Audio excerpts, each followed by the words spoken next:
안녕하세요. 정인설의 워싱턴 나우입니다. 다들 웃고 있죠. 여기 트럼프 주니어의 모습도 보이는데요. 뉴욕 증시가 다우지수가 13거래일 연속 올랐죠. 이러면서 다들 뉴욕 증시에서 콧노래가 나오고 있습니다.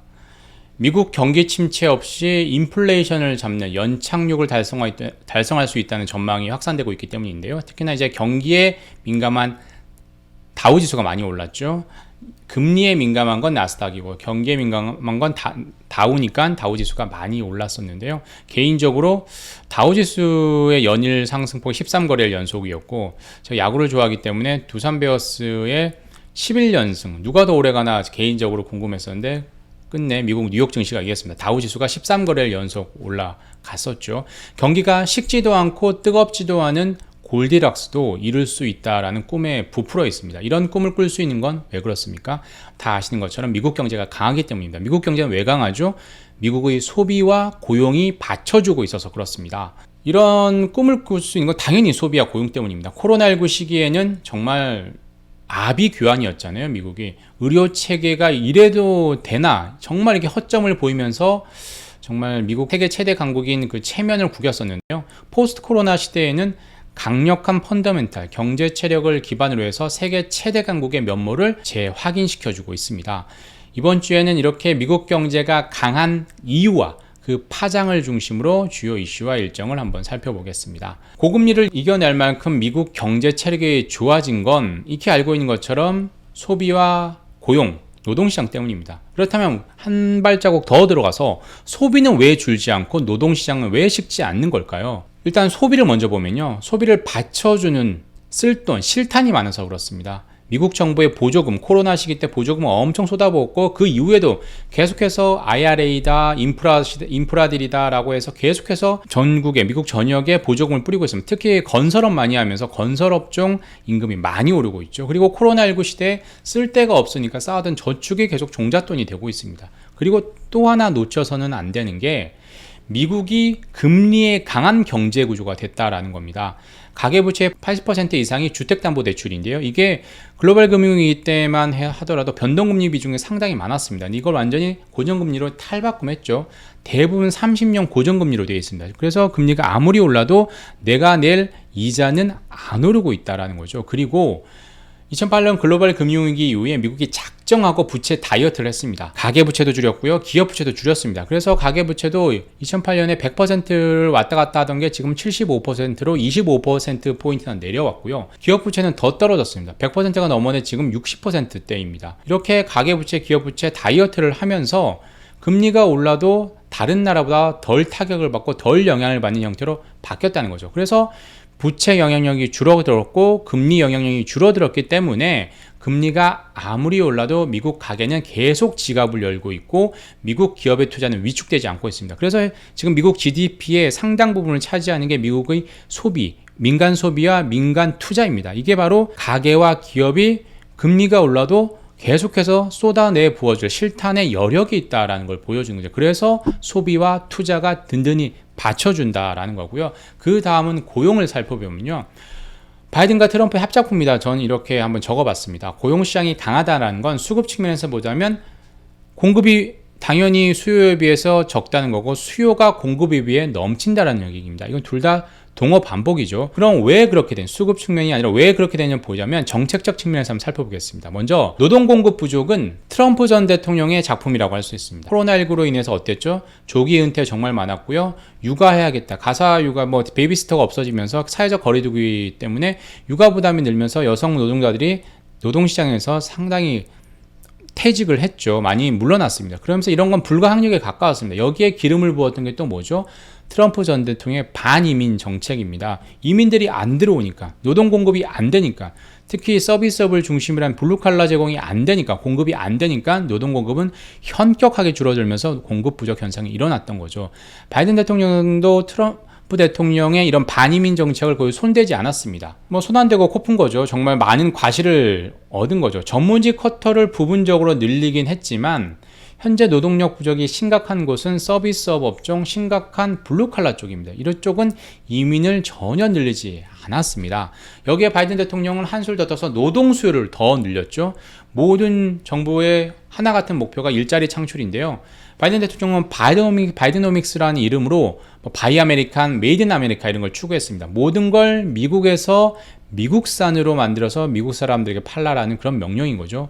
목표는 뭐 그럴듯했죠. 중국과 러시아에 휘둘리지 않은 안정적인 제조업 공급망 구축입니다. 트럼프 대통령 때도 이와 비슷한 걸 했었죠. 뭐 정도의 차이는 있었지만, 그런데 그때는 우방국과 동맹국들이 트럼프 대통령의 실질적으로 상당히 척을 줬었죠. 겉으로는 뭐 협력할 것처럼 하지만 실질적으로 많이 안 했습니다. 그래서 트럼프 행정부 때와 달리 지금은 동맹국들이 정말 득달같이 경쟁적으로 미국으로 달려들고 있습니다. 미국에 가서 공장을 짓고 투자를 하고 있습니다.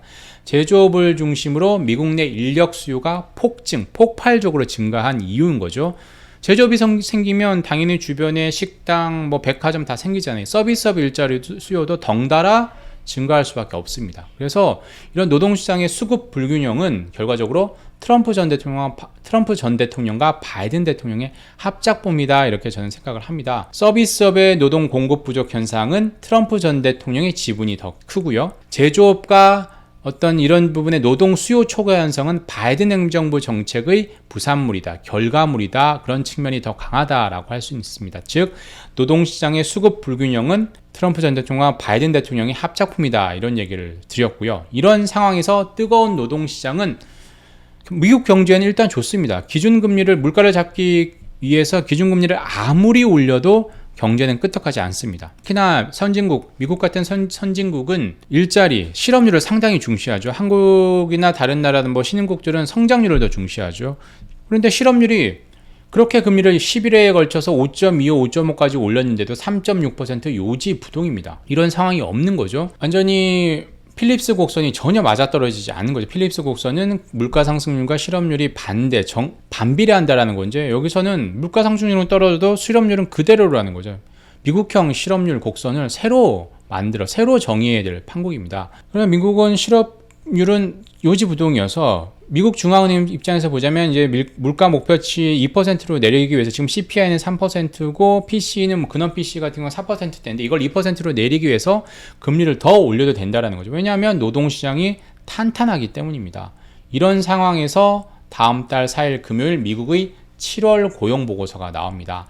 신규 일자리 수는 현재 19만 개 정도로 예상이 되고 있습니다. 지난달에 20만 9천 개였으니까 좀 줄어들었는데 뭐 많이 줄고 있지만 여전히 아직 갈 길이 멀다라는 거죠. 물가도 둔화하고 있지만 여전히 높은 수준이라는 건 마찬가지입니다. 팬데믹 때 신규 일자리 수가 얼마였냐? 17만 3천 개가 평균이었습니다. 아직까지 19만 개로 예상이 되고 있으니까 적다는 거고, 만약에 17만 개까지 적어진다면 상당히 증시가 반응을 할 수 있겠죠. 아, 노동시장이 좀 이제는 식고 있구나, 이렇게 생각을 할 수 있는 거죠. 그리고 한 걸음 더 나아가서 파월 의장이 요구하는 바, 기대하는 바는 이거죠. 노동시장이 뜨겁지도 차갑지도 않고 물가를 자극하지도 않는 수준이 바로 10만 개 이하 정도로 보고 있는 겁니다. 그래서 10만 개 이하가 되려면 현 수준에서 거의 절반으로 줄어들어야 된다는 거죠. 그래서 아직도 갈 길이 멀고, 이 정도 돼야지 금리를 확실하게 안정적으로 인하할 수 있는 수준이 된다는 거죠. 실업률은 여전히 3.6% 벽을,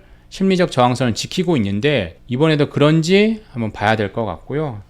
지난주에 나왔던 고용비용지수 분기별로 발표되죠. 이거 시장에서보다는 파월이, 특히 페드가 연준이 상당히 주목하는 지수잖아요. 이게 둔화하긴 했는데 이게 시간당 임금에도 반영이 될지, 현재 단기적으로 고용보고서에서 인플레에 직접적으로 영향을 미치는 건 시간당 임금 상승률인데요. 이게 전년 동기 대비 계속 4.4%에서 지금 머물러 있습니다. 이게 좀 더 둔화가 돼야지 인플레가 좀 둔화가 되는구나 우려가 좀 잦아들겠죠. 이런 미국의 고용지표는, 뜨거운 노동시장은 미국뿐만 아니라 한국을 비롯한 다른 나라에 더 중요합니다. 미국 노동시장이 뜨거울수록 그 낙수 효과는 일단 미국에 돌아가고 일자리 늘고 실질임금이 높아지겠죠. 반면에 다른 나라들은 이 뜨거운 미국 노동시장의 후폭풍이라고 할 수 있는 고금리 긴축 정책 영향을 더 많이 받습니다. 미국 내 일자리만 늘어나지 한국의 일자리가 늘어나는데 영향을 안 주는 거죠. 대신 미국 내 노동시장이 탄탄하니까 미국 내 물가를 더 떨어뜨리기 위해서 금리를 더 올리니까 이 긴축이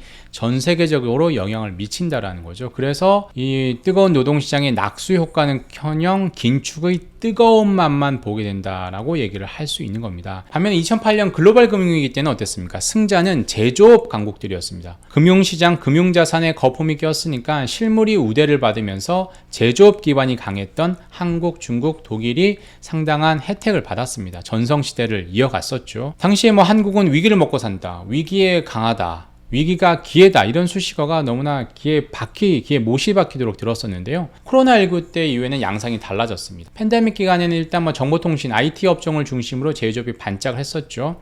금융업도 상당히 좋았었고, 그래서 빅테크와 글로벌 금융사들의 상당히 주가가 올랐었고요. 그런데 포스트 코로나 시대에는 양상이 달라졌죠. 대면 서비스 사업, 거리두기가 없어지면서 서비스업에 사람들의 지갑을 많이 열면서 제조업 지갑을 열지 않고 있습니다. 그래서 제조업은 상당한 어떤 둔화, 침체 위기에 있는 거죠. 게다가 미중 갈등과 러시아와 우크라이나 전쟁 등으로 무역 장벽이 높아지면서 수출 중심, 제조업은 수출 중심일 수밖에 없습니다. 대량 생산, 대량 소비인 거잖아요. 시장이 작으니까 당연히 수출로 먹고 살 수밖에 없습니다. 이런 수출 중심의 제조업은 예전보다 힘을 잃고 있습니다. 그리고 코로나19의 부산물과도 같은 고금리를 이겨내려면 부채로부터 자유로워야 됩니다.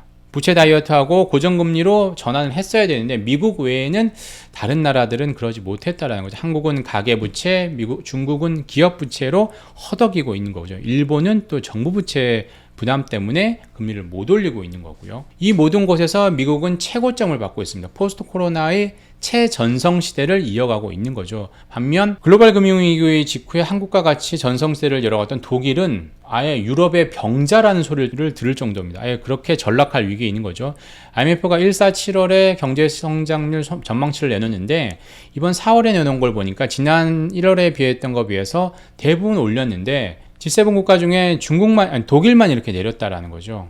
또 중국도 사회적 거리두기가 끝나면서 리오프닝 하면서 이제 성장을 다시 할 거야, 회복을 할 거야 라고 생각했는데, 아직까지 부채 부담 때문에 부양책도 못 쓰고, 전 세계적 부동산 부담 때문에 개인들도 돈을 안 열면서, 그리고 수출도 계속해서 수출길에 막히면서 다시 일어서지 못하고 있습니다. 그래서 리오프닝 효과를 전혀 못 보고 있고, 그로 인한 파급 효과, 파생 효과도 다른 나라들이 못 보고 있는 거죠. 한국도 바닥을 찍었다라고 하지만 위기를 먹고 사는 나라, 그 대열에는 끼지 못하고 있습니다. 대신 그 지위는 누가 가져가고 있습니까? 지금은 당연히 자원이, 커머디티가 상당히 대세잖아요. 그래서 브라질, 인도네시아 같은 자원 부국이 잘 나가고 있고요.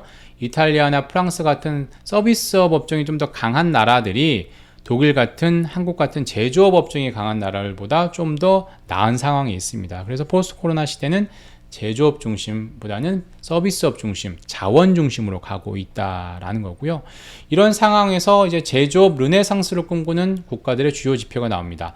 31일에 중국의 국가통계국에서 얘기하는 제조업 서비스업 PMI가 나오고요. 이제 차이신에서는 이제 1일과 2일에 그 주 후반부에도 발표를 합니다. 비교해서 어떤 PMI, 중국의 제조업, 서비스업, 경기 지표가 어떻게 될지 한번 잘 살펴봐야 될 것 같고요.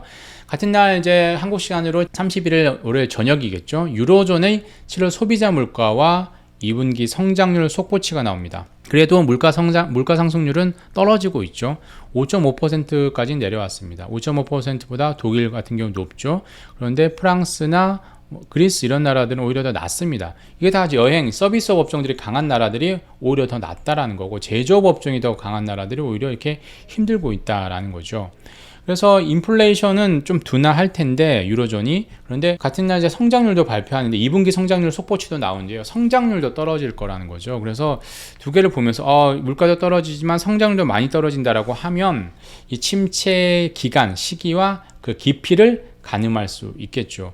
다음 날인 8월 1일에는 한국의 7월 수출입 자료도 나옵니다. 수입이 수출보다 더 많이 줄어들어서 허리띠를 졸라매는 불황형 흑자가 계속되고 있는데요. 수출이 전년 동기 대비해서 좀 회복세로 전환을 해야 되는데, 턴어라운드를 해야 되는데 아직까지는 요원한 것 같습니다. 그리고 8월 2일엔 한국의 소비자 물가가 나옵니다. 계속해서 2%를 유지하고 있죠. 그래서 미국이 금리를 올려도 한국은 금리를 올리지 않고 버티고 있는데요. 근데 이제 기저효과도 떨어졌고, 에너지 가격은 좀 올랐고, 공공요금도 올라서 전달에 비해서 소비자 물가가 좀 불안한 측면도 있는데 2%대를 유지할 수 있을지 한번 봐야 될 것 같습니다. 또 3일에는 선진국 중에 가장 힘든 상황인 영국이 기준금리를 결정합니다. 물가 상승률이 그래도 G7 국가 중에 높기 때문에 또 금리를 올려야죠. 베이비 스텝을 밟을 것으로 예상이 되는데요. 그러면 연 5.25%가 됩니다. 그래서 다음에 한 번 더 올려서 5.5로 아마 터미널 레이시 정해질 걸로 예상이 되는데 한 번 더 한번 봐야 되겠죠. 기준금리를 어떻게 할지는 한번 봐야 될 것 같고요. 물가 상승률이 어떨지 좀 더 유심히 봐야 되겠죠. 그리고 미국 고용이 강하면 강할수록 다른 나라들은 축포를 터뜨리기보다는 비명을 지를 가능성이 큽니다. 포스트 코로나 시대에 들어서 어려움을 겪고 있는 제조업 왕국들이 대부분 그런 케이스인데요. 긴축을 견디기 힘들어서 거의 고문을 받는 것과 마찬가지입니다. 이에 비해서 미국은 지금의 긴축이 견딜만 합니다. 오히려 따뜻합니다. 어렸을 때 우리 목욕탕 생각해 보면요. 우리 어렸을 때 아이 입장에서는 열탕 너무 뜨거워서 손만 잠깐 담그고 발만 잠그고 나오는데요. 어른 입장에서 보면 시원하다 이러면서 뜨거운 그 사우나 열탕 견디는 거죠. 미국이 지금 딱 그런 상황입니다. 시원하다라는 감탄사를 연발하면서 지금 긴축을 즐기면서 뜨거운 노동시장을 즐기고 있다는 거죠. 물론 시간이 좀 지나면 이런 성장의 비용을 넣어서 성장의 과실을 이어받을 수 있습니다. 미국 내에 글로벌 제조업 클러스터가 확고하게 자리 잡으면 한국, 대만, 일본들이 공장 엄청 지었잖아요. 그래서 미국발 낙수 효과가 우리에게도 돌아올 수 있습니다. 그런데 지금은 초기 단계여서 미국 시장의 낙수 효과는 크지 않습니다. 지금 투자만 하고 있는 거죠. 그때까지 초기 투자를 하면서 수출 시장을 중국 의존도를 낮추면서 다변화하면서 버티는 게 상책이라는 게 전문가들의 공통적인 지적인 것 같습니다. 여기까지 하고요. 저는 다음 주에 다시 찾아오겠습니다. 감사합니다.